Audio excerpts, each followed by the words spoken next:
Hi guys, welcome back. And what we're going to talk about today, we're going to chat with David for a little while on training, and then we're going to look at what are the kind of key things with hip pain, and then dealing with poor workouts or sessions. What do you do? Do you can them early? Do you continue on? Had one today, so fresh in the memory, and I'm going to talk about what I think is good to do. Dave, so you were just saying you were listening to last week, and it kind of summed you up. So, what Yeah. was it?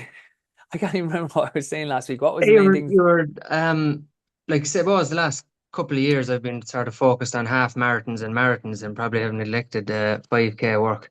And Yeah, I kind of struggling to get back to the pace I was at. Like, I know what you always say, train where you are now, not where you used to be. So I suppose how do you get back to where you used to be?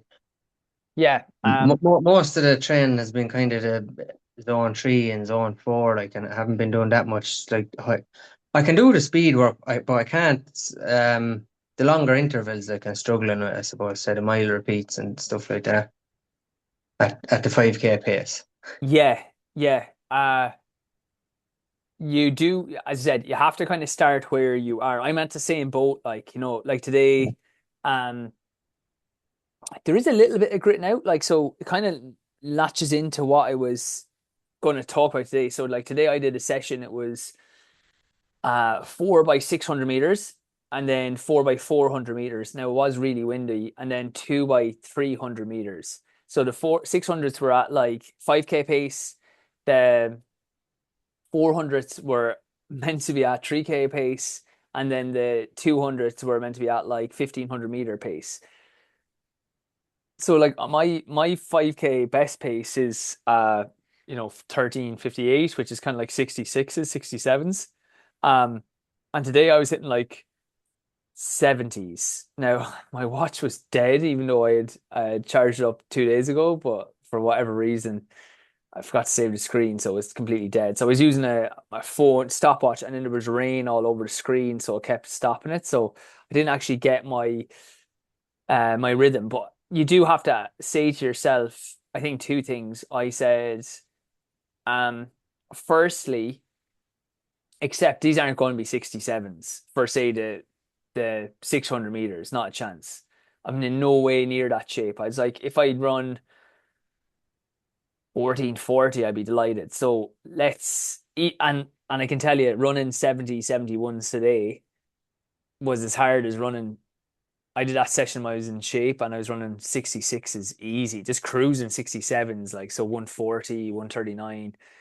Um, and then today, because they were harder, now the wind was there, I wasn't feeling the best. Um, what I did was, and if you're struggling with the speed, I do like going for those kind of 600 meter reps. So do like a couple of weeks of like your 400 meter reps to get some of the rhythm. How do you find the 400 meter reps, or have you tried those? Yeah, I haven't really been trying them. I was just following what was on Final Surge there, really, and it was mainly kind of longer sort of stuff, Yeah, let longer me let me mile look. repeat. And are we looking? Um, why? Let me just actually exit out of all these because I've got a million tabs. So sorry, I'll be 2 seconds. Uh, what are we focusing on? They're Um, the streets of Kilkenny, like it'd be say two years ago I sort of PB'd, and that was I think 1925 was be my quickest time. But I don't think I'm anywhere near it, even close to it at the moment. yeah, okay. Maybe I will surprise myself. Like, to No, be but honest, sometimes you do I have. don't know where Sometimes you I have a even pulled that out. To be honest with you, like, yeah. but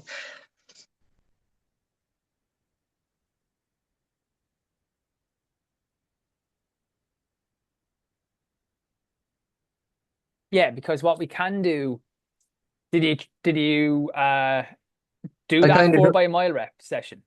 yeah, I did that last Wednesday. How did that go? That wasn't too bad, yeah. It's like What paces were you hitting so um. you want to be hitting I can't even break that up. So say 5 minute per K. Um I think I was averaging in around 430 per K roughly for that. oh, that's very good then. Um, I think from Sorry, what I've been. 430 per K. Yeah. So like, um, yeah, it's all right. Look, what that will bring it in because that's a kind of gut check one. That's a tough one. Yeah, Um, so it will bring you on a decent bit. Doing the marathon stuff, and we do have a cut down. You could, yeah, I might just change this into another like kind of 400-meter type specific session. yeah. Um, Okay.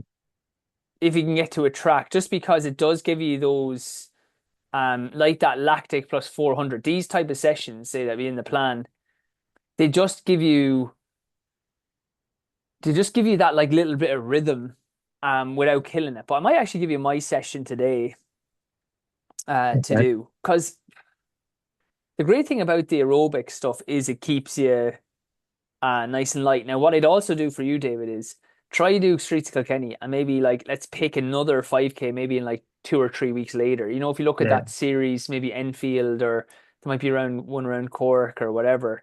But Okay.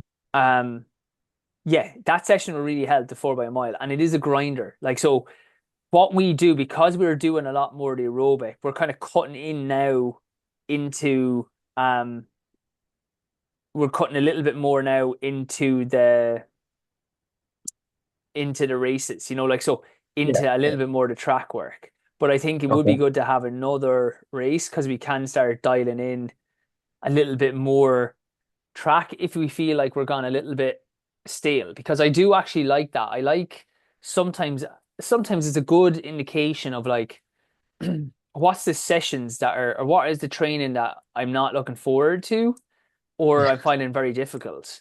So I do that as well, where it's like, okay, well, when I'm in rhythm and like the track workout seems great, sometimes like the thought of running for 35 minutes in zone three, it's like, oh, this is going to be a grind now. And that kind of tells Yeah. me I probably need to top that up. But if it's like, oh, I'm getting very comfortable at all the zone three, zone four, but I've gone totally away from like some of the little faster stuff, it's probably giving us an indication that, you know what, we could probably top that up. You don't have any club sessions on the track or anything. You're not involved with any club. No, no, nothing like that. No, No problem. no. So look, I'll just I'm going to change that one.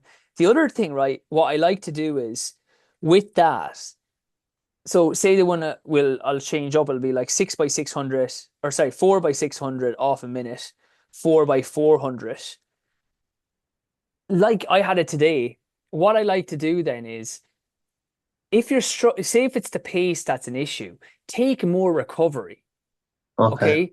Yeah, Yeah. because look, if you're sprinting, like today, like it was howling a wind, and it's like I'm just not hitting these times. And I like if I was honest with myself, I'm like I'm working hard here. I'm working way harder. There's not a chance I could hold this for 5K. So even though the pace, it's like, well, you should be able to hold it. I was like, look, I'm bet today. But what I Okay. did was I just took a little bit longer on the recovery, especially on the 400. So on the 400s, I was hitting 67s, 68s when I thought I'd be like at my best. My best 3K is 63s, like, so 64 seconds per 400. So I'm like, this is a long way, Yeah. but I haven't done any speed work in ages. So I was like, this is a long way off. But look, I was like, you know what? We are where we are. This is probably what I'd run for a 3K at the moment. So again, accepting where I am rather than because this is speed work today, like, Yeah. when I did those sessions, it usually comes easy. But what I did was then was I took like the full minute, and if even I took like a little bit longer, say like 70 seconds, I wasn't really worried. I was like, right. And because I'm aerobically strong, I was nearly like waiting around to go. Now, when you're aerobically strong, the the danger, I suppose, I don't know the right word, is that you go, you know what, I'll just go and do the next rep and get them done. But better to take a bit longer recovery and try stay hitting that, like say 67, 68 pace. Okay. Because what can happen is people go, we'll take, I'll just take the 50 seconds, go, but the pace drops off a little bit. So you'd be better off if in the sessions you're like really struggling for time or whatever, or to hit the times, just increase the recovery a little bit.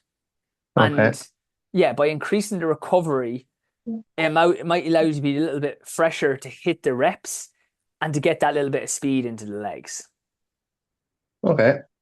Yeah. So just to summarize there, I think there's a few key things. It's like one, look, you have come from more that distance background at the moment. That will stand to you. We just want to transfer that over. So we do need to be like accepting where we are, like trying to overreach now to hit like sub 20-minute 5K speeds is going to kill you. Like it's going to be your first 5K. If I were you, I'd be like, we'll do this 5K.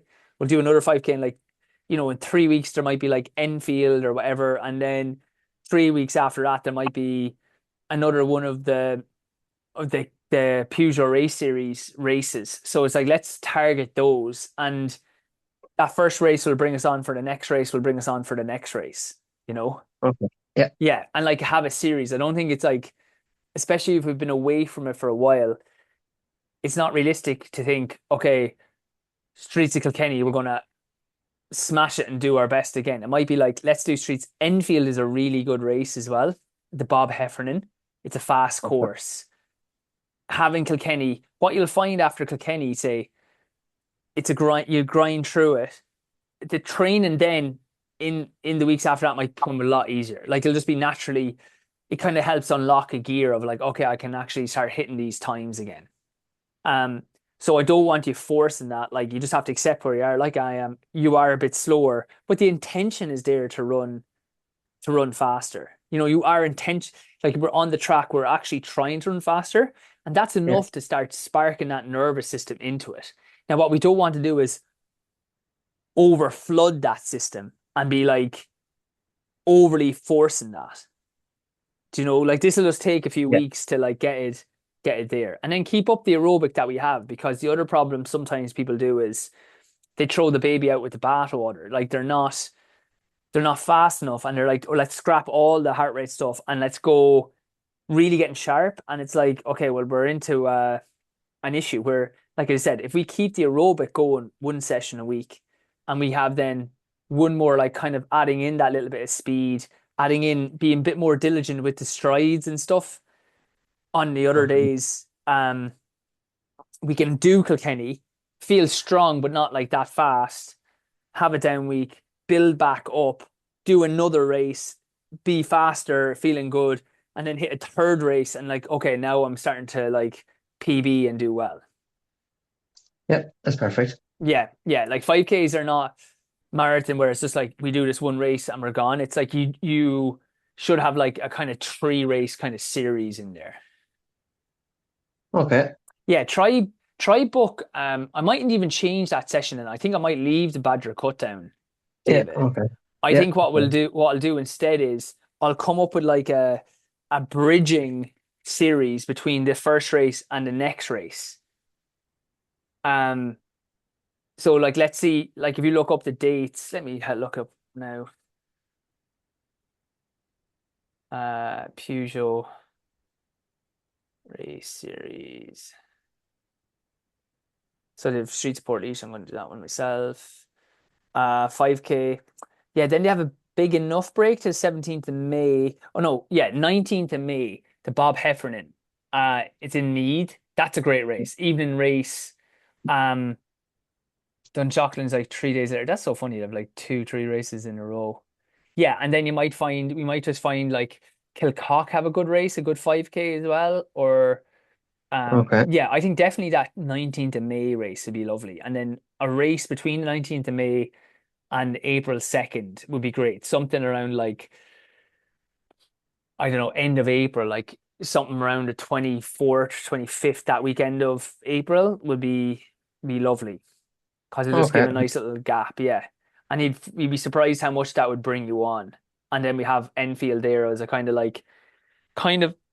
a little like a bit of a peak race, then just take it like a week or two down, and then we can see like, okay, we might go back to doing half marathon or whatever the plan is then. Yeah. That's perfect. Okay. Brilliant. Okay. Okay. Thanks. I have to jump off there now. Great. Thanks, And Dave. I'll talk to you later. Okay. Thanks. Bye. Bye. Monica and Kieran, do you have any questions, or will I just go on to my other little pieces? No, nothing from Uh, me, Owen. Thanks. Perfect. Okay. Yeah, Owen, I put in something there. What do I put? Just it's just a general one. Electrolytes and gels. Yeah. I know it's kind of an obvious question, but or maybe not.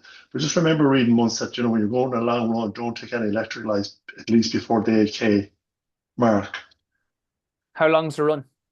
It'd be at least I'm talking about long run, it'd be at least like I suppose 16K. But what is there a rule of thumb, so to speak, or general, or we just go by feel or what? Yeah, like in my way, let me see I'll see what to say. First electrolyte. I definitely think bringing electrolytes on it is a good idea. Yeah, usually they'd go, if you were taking one, they'd take it like halfway through, you know. Yeah. But then you could argue, like I did one, um, you know, like you can do it, you could take it 30 minutes in, like, because No, sorry, I'm putting these electrolytes in my drink. That type of electrolyte thing. yeah, Yeah. So you take a swig. Is this like? yeah, take a swig. Do you have the drink with you then? Yeah. Yeah. And yeah, so take your first like drink of that, like, so how many, sorry, if it's a drink, then how many swigs of it would you take for it to be empty? I'll be at least 750 ml in the one I have the pouch at the back. I always bring more than I need. 750. Okay, yeah. So Yeah. I So would I then, take a few swigs like. yeah, I would start that then earlier. I would start that like 20, 30 minutes in, 20, and every like 15 or 20 minutes. Right. And what about gels then? Is there a general rule like I'm training for the marathon, so that's what I'm thinking of the long ones, like the Yeah. weekend runs. So If you're gonna use a gel, sometimes people use the electrolytes. They have their bottles and they'll take a swig. What they want is like 17 exposures before the marathon to get your stomach used to that. Now, I did that high rocks and actually trying to drink and run. Haven't practiced that enough, and I was like, it's nearly like choking. yeah, So it is yeah, important to do that running. The other thing as well is, I kind of mentioned this on the other one. All my group are taking electrolytes on and like say a gel on a run. Now two of my friends bonked out of a marathon because we never practiced hydration. I never got ready for a marathon or anything, but both of them were good runners who didn't do as well as they should on the marathon, and it was completely down to fueling. They never practiced fueling. And then on the day, look, there was other factors, but on the day, that was the main factor, especially for one of them, that he wasn't used to taking gels and getting used to that, and then he just kind of ran out of energy. Um, so you want to get practicing that. Now, every one of us takes a gel or takes a electrolyte on a run, because for a hard session and a long run, we're doing it. Now, running's got so much more expensive. It used to be an old cheap pair of shoes, nothing, and come home. Now it's like gels and the more expensive runners. But our friend who's in America said like they're all doing it because the idea is like you're nearly starting your recovery on the run. So you're doing the yeah, right thing. Like, so swinging that early. So what I'm saying there is go earlier. You could start that at like 20 minutes because it's just getting used to like having fluid and running. So one, you're practicing, are you able to kind of take that and digest it? And two, it's like we want to think of the gels or the electrolytes as starting recovery, yeah, on the run. So for example, we were doing a run in the woods, I think 2 weeks ago, and I was still wrecked after that high rocks, but I was out doing it. I took that gel within like 20 minutes because it's like I'm hurting already here. So I may as well just like fire this in and have it all working for me during it. And then I didn't have another gel to go, but I was like, I'd rather take it early. I was only out for 90 minutes, so I took it after like 20, max 30 minutes. Now the rest of the guys would wait till like say 45 minutes and then take it, to kind of go half and then balance it out. But yeah, if you're taking more on and you are able to, like say with your electrolyte drinks, taking it early is probably not a bad thing because one, it's getting you used to, can you run and have that feeling of liquid in your stomach, digesting that. and you're sipping that, and then it's like by the time you finish the run, you've had that fluid in, so you've kind of started a lot of your recovery earlier, and earlier than you would. So yeah, we're doing that because, as I said, a friend in America, he's like, we're cutting a lot of the injuries and illness that they're seeing are gone way down because they're fueling during the sessions and they're fueling during the long runs. So rather than being depleted when we're coming home, and Laurie talked about that when we did that nutrition talk. She was like, people going out fasted for runs is not a great idea because that can spike cortisol, which then can affect your testosterone, or for women, your estrogen, because it's like we're to try get the energy. So it's like if we keeping our energy levels high, it means that like everything else doesn't have to go into like a state of shock to try like recover from that. So you're coming home from it like with a lot more fuel, a lot more calories in than you normally would. Then you're taking a recovery drink, and as she says, that's the only time when during and immediately after exercise is the only time where the energy you have goes straight into your muscles, as opposed to having to getting taken through with the insulin reserve and everything else. It doesn't spike insulin. It just actually goes straight into where it's being used. So my recommendation would be, if it was you getting ready for marathon, started early, started like where you're going to start it in a, you know, in a long run. So if you are out, generally started from like say 5K out. So from your first 3 miles, take your first one and take your first couple of swigs. Then every like 20 minutes, you're just taking another swig, just to get used to taking that on the run, and be trying to have it well finished before like 20 or 30 minutes before the end. Yeah, that makes sense. Yeah. Yeah, and it's a great, as I said, you're doing the right thing there. Not only one, I used to say that for marathon people and be like, oh, you don't need it unless you're doing a marathon, because you need to practice being able to take these on the run, being able to like process that and not have a stitch or whatever else. But now I'm telling, like, now I know, I'm saying like in our group, nobody's getting ready for a marathon, and we're all taking it because they obviously Peter Lynch would have talked about it, Shay McAvoy, these guys who were at elite camps, and like they're doing this all the time. And it's like it's keeping your energy levels high so that the things that tax the body a lot, we're trying to start that recovery way earlier. So if you can imagine, I'm coming home from a long run now, or you're coming home and you have 750 mils of electrolytes, of some carbs into your body that you don't have to like replace now. And then you top up with your like hopefully your spinach smoothie with your protein, your banana and whatever, and then it's like, okay, I'm actually really well recovered after this run. Now this is Right. purely like, well, if we're on this, we're on it for recovery. Yeah, you know, you're on it for performance essentially. You know, obviously then just keep the diet. If someone's just out for a run to lose weight, I'd be like, Yeah, yeah. you know, it's a lot. You do want to expend calories, but there's better places to get that, like a really healthy dinner, less snacks later on in the day is a Yeah. better idea. That's good. Thanks. Okay, great. All right, so yeah, next thing I'm just going to talk about is the idea of what to do when you're having a bad session. So the weather, the being where it is, it it's not conducive to good sessions. So I had one today, as I said, I did 4x600, 4x400, 2x300. There was a howling wind, so I had it on my back for 400. My watch was gone dead. It was just like one of these, oh God, lashing rain. I had my rain jacket on the whole session, which will tell you like how cold it was as well, because you're not warm. Usually I'd be like, oh, just get wet. So, but it made me think, what do you do when you're having a bad session? How do you deal with it? Like, and I'm going to start with what I want you to remember here. There's a lot to be said for finishing a session, but not not trying to flog that session.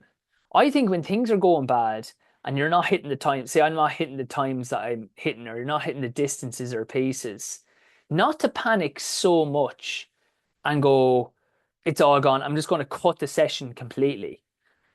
I've done it in the past where it's like, all right, can you do it like a threshold feel? So there's common levels. The first level is what I would have done today.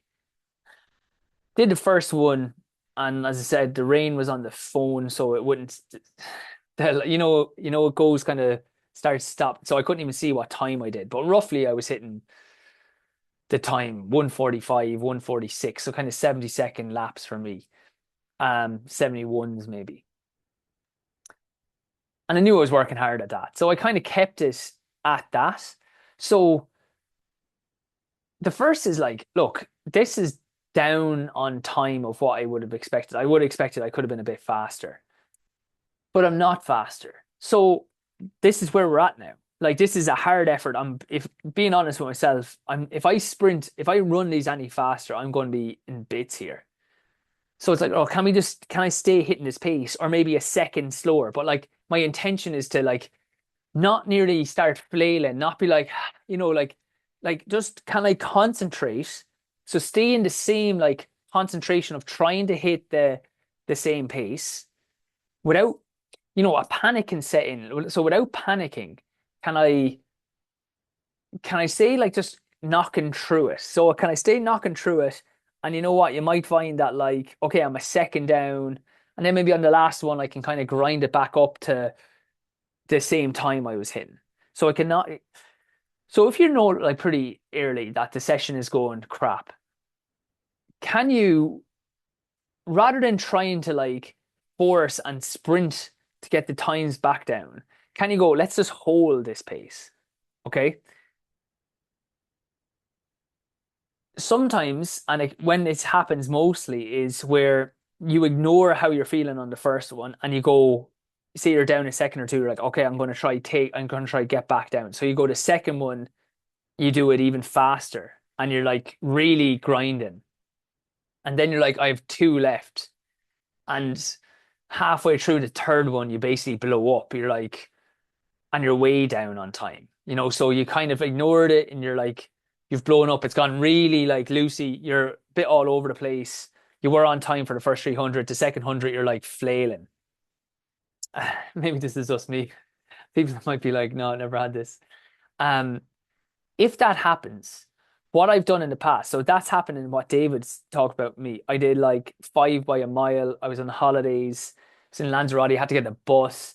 I had just my Pegasus, my normal shoes. So I should have readjusted the session, but I didn't. I was like, look, I'll still try hit these paces. And I remember like the third one being ridiculously hard. The fourth one then, like, say the third one, way pushing to try hit the same paces, and then being like, oh, I'm in the bits. What I did was I got through the fourth one, and then the fifth one I just said, let's just do this at tempo.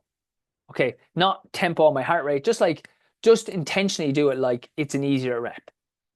And you'd be surprised, on a longer rep, you won't lose that much time.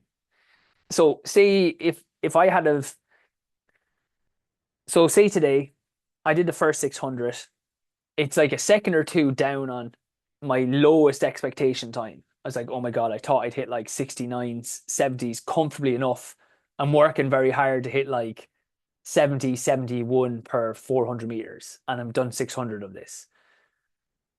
So what I did, my first thing was like, look, I'm jogging the 200 meters, and like, this is not a good day. Like, it is lashing and it's so hard against the wind and all.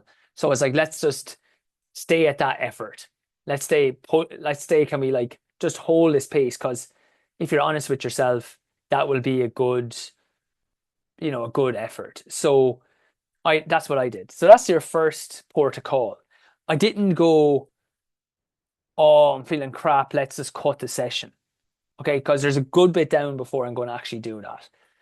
So did the second one, hit roughly the same pace, maybe like a second slower than even the first one. Because the first one, if the first one's not going well, like, you're in trouble. So the second one it was maybe like a second more down. As I said, I'm not really sure of my times because I just had the phone and it was all a bit of a joke.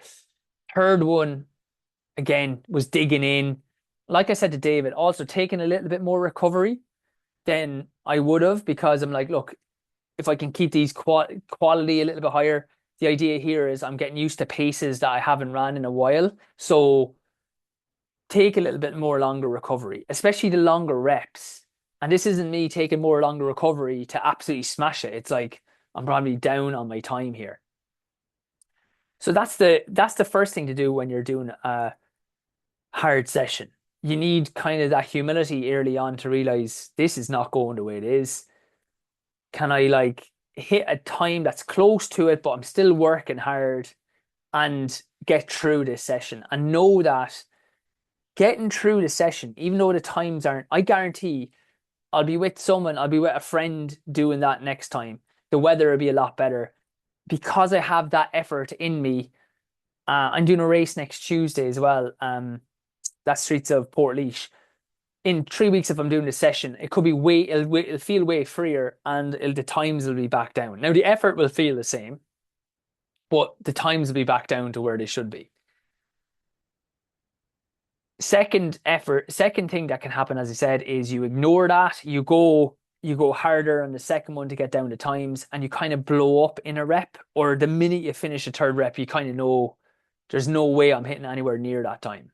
That happens again, I don't cut the rep. I don't cut the session. What I say is, let's jog, maybe take a little bit longer, and then just do it as a tempo. Just do it as like, okay, I'm just out like it was going to be like a threshold mile. I'm going to just do this at threshold. So you'll be faster than threshold naturally, but it allows your body to get back into that good technique, that good rhythm, even though you're going slower. And then again, you got the last rep. And what you'll find is if you repeat that session in a few weeks' time, you might hit the same time on number 3, and you're like, actually, I can kind of go for it again. I'm still really tired, but I can go for it on like on rep 4.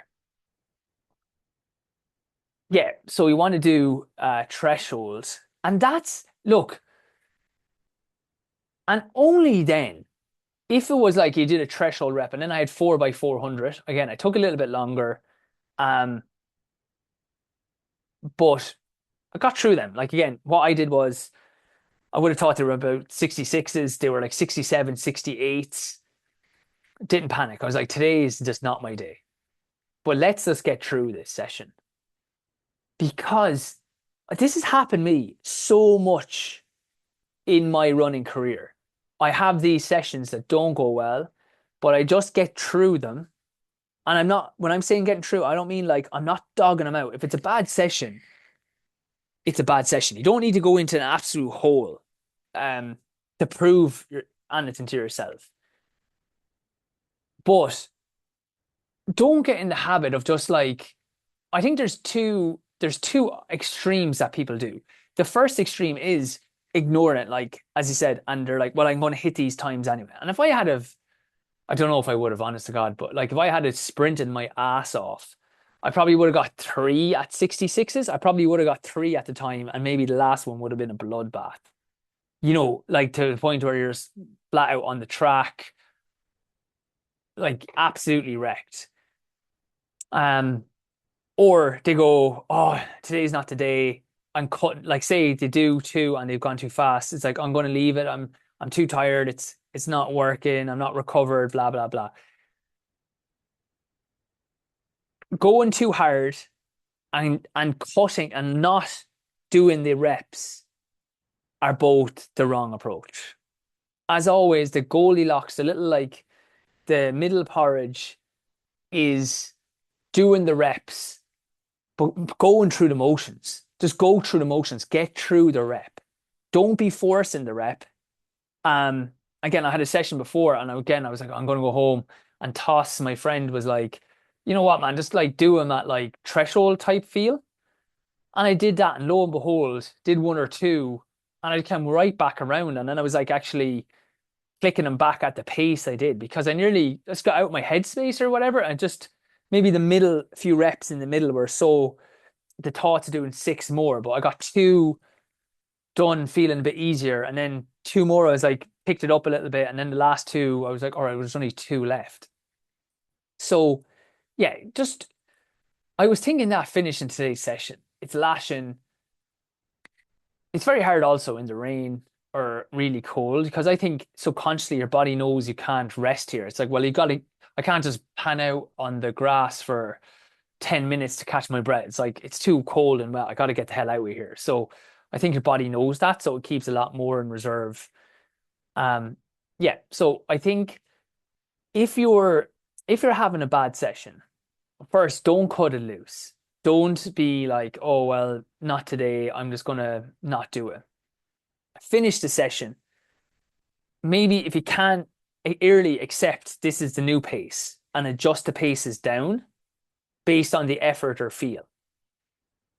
And if you don't do that and you go too hard and you blow up, switch it back to threshold. Even if you just threshold, and not threshold like make it a new session, because I nearly did that today as well. I was like, oh, will I just go and do 10 minutes at like zone 3?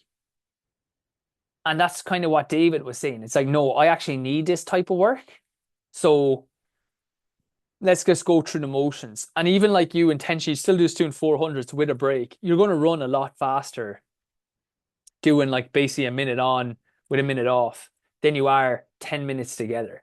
So even though you're not hitting the paces, like some of you are probably laughing. You're like, he's talking about 67s or 68s instead of 66s. That doesn't seem to be much of a difference.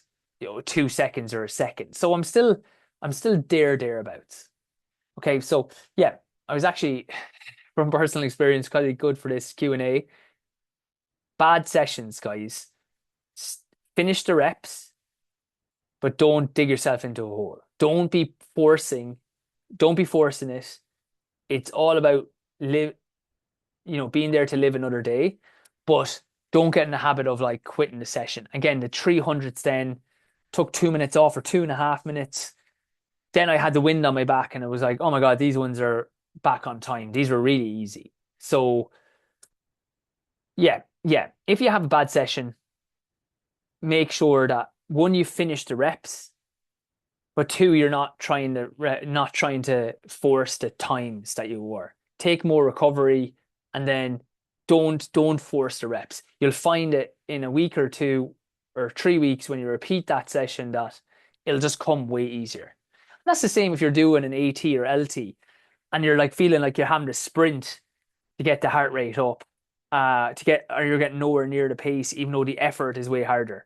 There's 2 things. One, just lock into that pace and see where it gets you. And 2, maybe then it is a case of you need to do more strides. You need to like stimulate that nervous system. Maybe it's like, okay, I actually need to, if you're on the final surge, like Monica Kieran or say David, it's like, yeah, maybe we will switch in a couple of like track workouts. So for David, I'm going to keep it as is because I think his first race is going to just be a real cobweb, blow the cobwebs off. Then I'll put him into a few more like track workout type ones. He has a couple more coming up now already, but more little track kind of primers, and then you'll have a second race, a few more track primers plus the aerobic stuff, and then that third Enfield race will be like, okay, he'll be nicely primed. I'm not going to panic and just get him loads of speed work now for the first race and destroy that base. Okay, and then lastly, someone has hip pain and doing exercises. Okay, so I was doing this with my a sports medicine class I was lecturing today. So let me try see photos. I wonder how quickly I can get this. And if I go, what do it is whiteboard.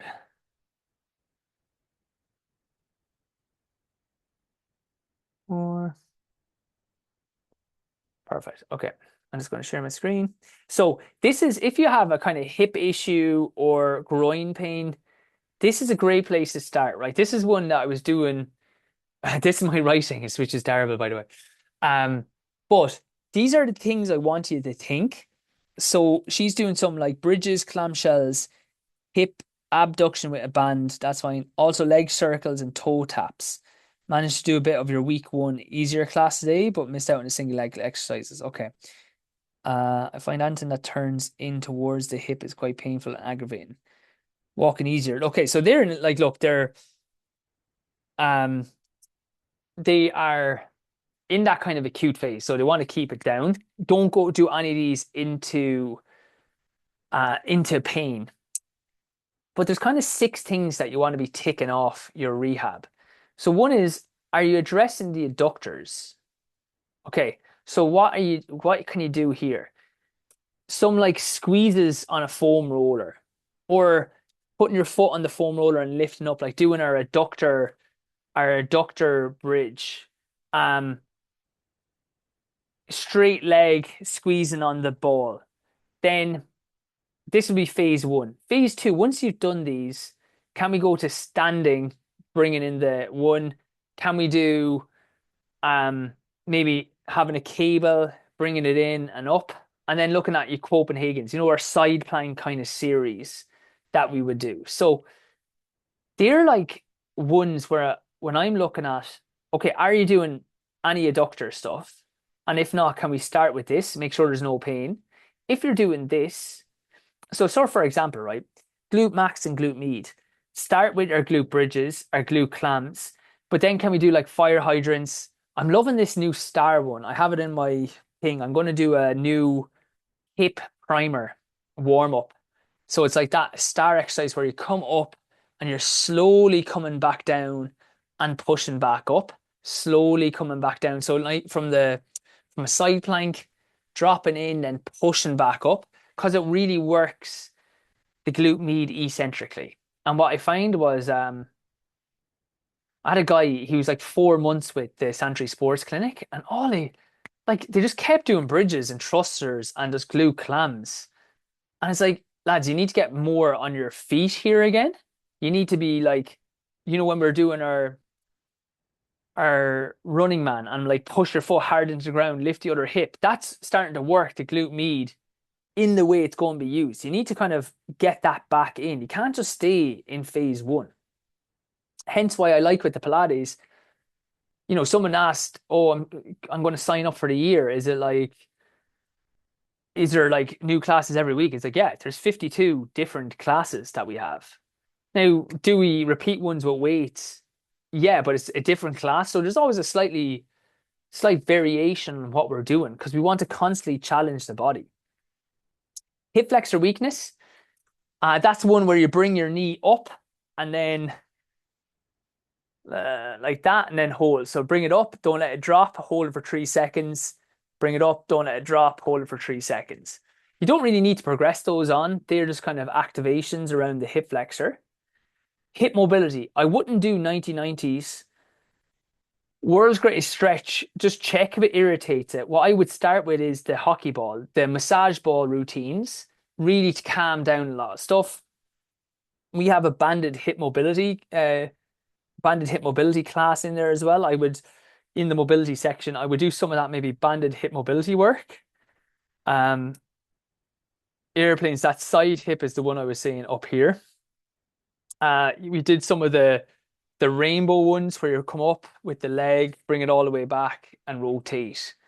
And then lastly here is whole body. It's like maybe adding in monster walks.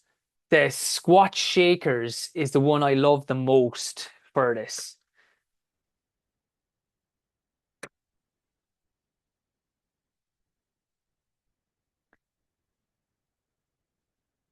Oh, sorry, one I forgot is anterior pelvic tilt or core work. A lot of times that hip can be jammed or we're not delaying it. So can again practice that like core control.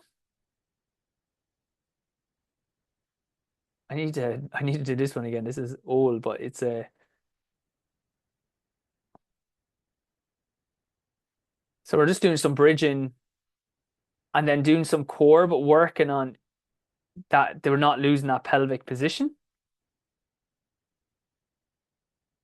So I'm like finding that middle. And then I'm doing my squat shakers.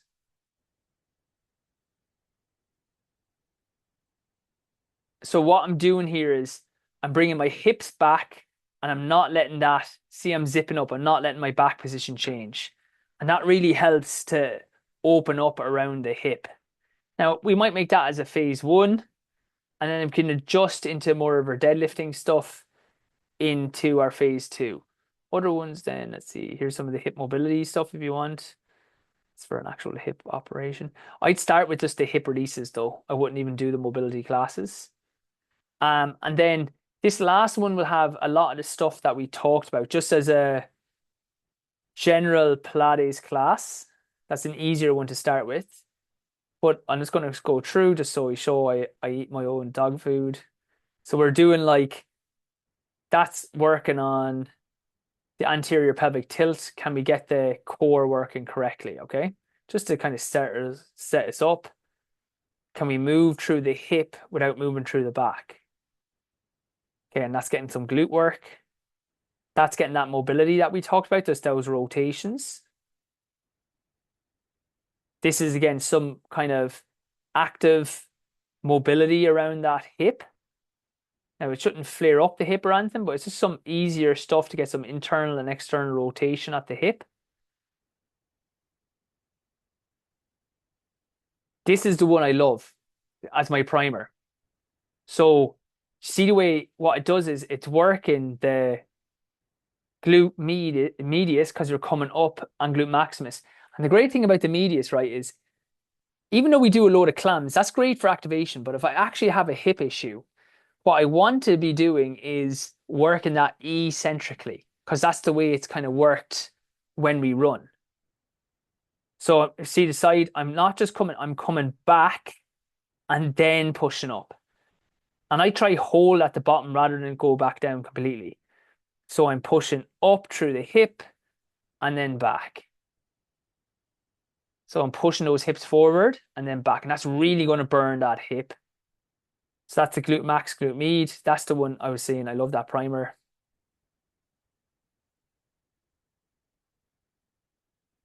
Okay, then we're just going to do some hinging and deadlifting to get moving through the hips correctly again. And I'd start adding weights to that as I got better. That's some reaching ones. Some bit of hip thrust. Again, you can add weight.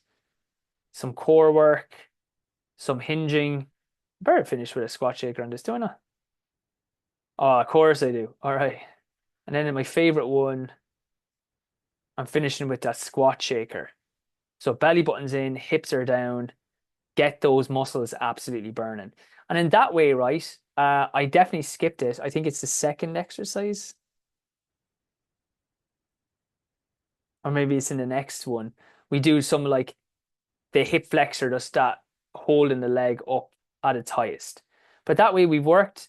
There's other ones then on the groin that will work adductor strength a little bit more. Let me just see the other one. Put it back in. Okay. We'll work adductor strength. We'll work pelvic and groin, glute max and med, hip flexor weakness, hip mobility, and then whole body, add in all these exercises back in. So just tick off which ones you're hitting. And if you're not hitting one, be like, we have loads of stuff in the app, but just be like, okay, I need to add this in just to have that whole body. Now, again, remember, with hip pain or groin pain, do not go into pain. If pain's here, every exercise should be here. Do not push harder. You can push a little bit with hamstring tendinopathy, Achilles tendinopathy. Keep it below pain with the other ones.